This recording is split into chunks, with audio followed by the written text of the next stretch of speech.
Oke, baik. Assalamualaikum warahmatullahi wabarakatuh. Perkenalkan, nama saya Muhammad Ilyasa. Mungkin akan belajar sama teman-teman di materi kali ini. Oke, minggu ini kita bakal belajar terkait dari HACCP atau biasa kita kenal dengan Hazard Analysis Critical Control Point. Nah, pertanyaan pertama adalah, apa itu HACCP? HACCP itu sendiri adalah sebuah konsep pendekatan sistematis terhadap identifikasi dan penilaian bahaya serta resiko. Nah, ini berkaitan dengan pengolahan, kemudian distribusi, kemudian juga penggunaan produk makanan, termasuk juga pengidentifikasian cara pencegahan untuk pengendalian bahaya. Nah, selain itu, HACCP ini memiliki suatu hal yang berguna bagi produsen. Di antaranya adalah dapat meningkatkan efisiensi pengendalian melalui pendekatan yang ilmiah dan sistematis terhadap seluruh prosedur untuk memastikan keamanan pangan. Nah, selain itu, HACCP juga memberikan kesempatan pada para pengawas, khususnya untuk memperoleh gambaran yang lebih lengkap dan akurat tentang keefektifan pengendalian pengolahan untuk jangka waktu yang lebih lama, begitu. Nah, selain itu, penerapan HACCP di sebuah industri ini dapat meningkatkan jaminan keamanan pangan atau yang biasa kita kenal saat ini adalah food safety. Nah, teman-teman mungkin tahu apa itu food safety yang lebih jelasnya. Nah, di sini coba akan mengulas food safety itu suatu jaminan bahwa pangan tidak akan menyebabkan bahaya atau sebuah cedera begitu kepada konsumen bila disiapkan atau dimakan menurut maksud penggunaannya. Nah, hal ini disampaikan oleh FAO atau OMS pada tahun 1997. Jadi singkatnya atau kesimpulannya, HACCP itu merupakan sebuah sistem yang berguna untuk mengidentifikasi dan mengevaluasi, kemudian juga mengendalikan bahaya yang spesifik untuk keamanan pangan yang bersifat preventif, bukan reaktif. Oke, yang kedua adalah apa tujuan HACCP? Nah, sebetulnya tujuan dari implementasi HACCP adalah salah satu dari tujuan program jaminan keamanan pangan, di mana tujuan dari pengimplementasian HACCP adalah untuk memperkecil kemungkinan adanya resiko bahaya yang bisa saja terjadi akibat adanya kontaminasi mikroba, kemudian juga atau patogen, atau setidaknya bisa memperkecil potensi mikroba patogen untuk tumbuh dan berkembang.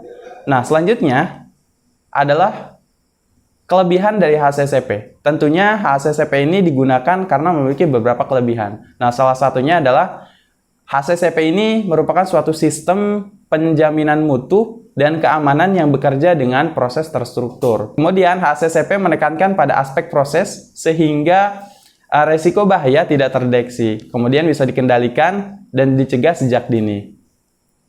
Selanjutnya, kelebihan HACCP adalah HACCP fokus pada pengendalian bahaya secara preventif begitu. Oke, selanjutnya yang akan kita bahas adalah bahwasanya HACCP ini memiliki beberapa prinsip penting yang dalam pengimplementasiannya perlu diperhatikan dengan baik gitu. Nah, prinsip ini terdapat 7 prinsip penting dalam penerapan HACCP. Yang pertama adalah analisis bahaya atau hazard analysis. Nah, analisis bahaya ini adalah salah satu prinsip yang sangat penting dalam penerapan HACCP, di mana bertujuan untuk memastikan bahwa semua aspek yang ada selama proses produksi, mulai dari bahan baku, kemudian alat, dan lainnya, ini dalam kondisi yang aman. Artinya, tidak berpotensi menyebabkan masalah keamanan, seperti terkontaminasi bahan pencemar atau zat berbahaya lainnya yang bisa mengancam kesehatan atau keselamatan calon konsumennya. Kemudian prinsip yang kedua adalah identifikasi dan penentuan titik kritis, atau dalam penyusunan HACCP nanti dikenal dengan istilah CCP.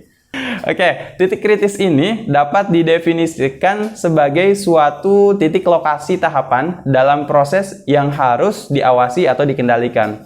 Nah, apabila tidak terkendali atau tidak terawasi dengan baik, kemungkinan dapat menimbulkan tidak amannya suatu produk. Jadi, titik kritis ini ibaratnya adalah suatu batasan. Ketika titik kritis tersebut terlewati, artinya dapat dikatakan bahwasanya produk tersebut dalam kondisi yang terancam keamanannya.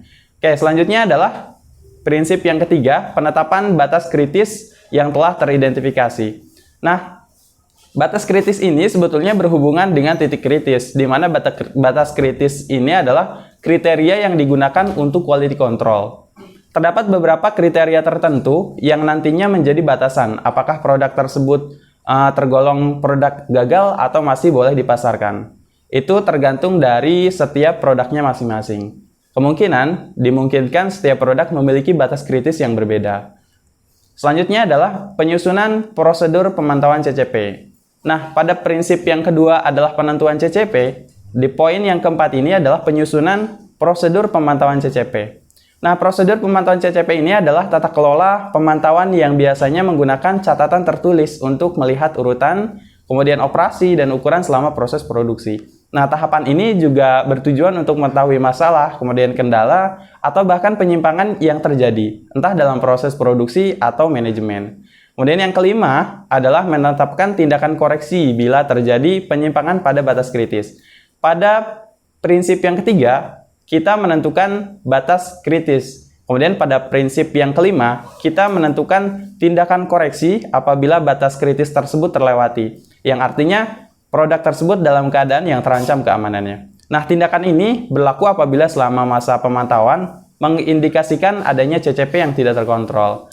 Kemudian tindakan korektif ini sebaiknya diatur secara jelas guna memudahkan karyawan dalam proses penanganan masalah. Artinya, ketika pada saat proses produksi, kemudian batas kritisnya terlewati, pekerja atau karyawan yang saat itu sedang memproduksi barang atau bahan, ini tidak bingung lagi nantinya. Selanjutnya, prinsip yang keenam adalah menerapkan prosedur verifikasi atau untuk menguji kebenaran. Nah, tahapan ini bisa dikatakan cukup penting karena salah satu tahapan terakhir dalam sebuah produksi barang atau bahan, yang berguna untuk mengetahui efektivitas HACCP dan apakah proses telah berjalan sesuai rencana awal gitu. Nah, tentunya dari hal itu, prosedur verifikasi ini merupakan salah satu prinsip atau tahapan yang cukup penting untuk dikaji lebih lanjut. Kemudian selanjutnya adalah prinsip terakhir yang ketujuh, melaksanakan prosedur pencatatan dan penyimpanan data. Atau biasa dikenal dengan istilah mudahnya adalah dokumentasi atau record keeping gitu. Jadi tahapan ini adalah pendokumentasian seluruh prosedur dan catatan yang berkaitan dengan prinsip dan penerapan HACCP. Jadi ketika teman-teman menjadi tapi anggota dalam suatu tim HACCP, nah tahapan-tahapan yang telah dilaksanakan ini perlu adanya pencatatan atau penyimpanan data. Tujuannya buat apa? Tujuannya adalah untuk memudahkan manajer atau instansi berwenang apabila produk yang dihasilkan diketahui atau diduga menyebabkan munculnya beberapa kerugian yang tidak diinginkan.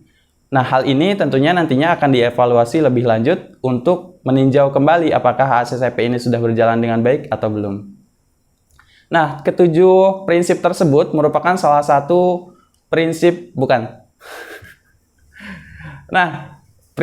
prinsip tersebut merupakan bagian yang sangat penting dalam penerapan HACCP. Jadi, dalam penerapan HACCP, ketujuh prinsip tersebut tidak boleh dilewatkan. Artinya, ketika teman-teman menjadi salah satu anggota dalam tim HACCP di sebuah perusahaan, prinsip-prinsip ini harus terus dijalankan dengan baik. Oke, mungkin materi tersebut yang kita bahas di pekan kali ini. Lebih jelasnya nanti teman-teman bisa lanjut dengan diskusi atau mempelajari kembali materi yang telah digunakan atau telah dibahas. Jangan lupa belajar Menfit. Yuk belajar Menfit. Terima kasih. Wassalamualaikum warahmatullahi wabarakatuh.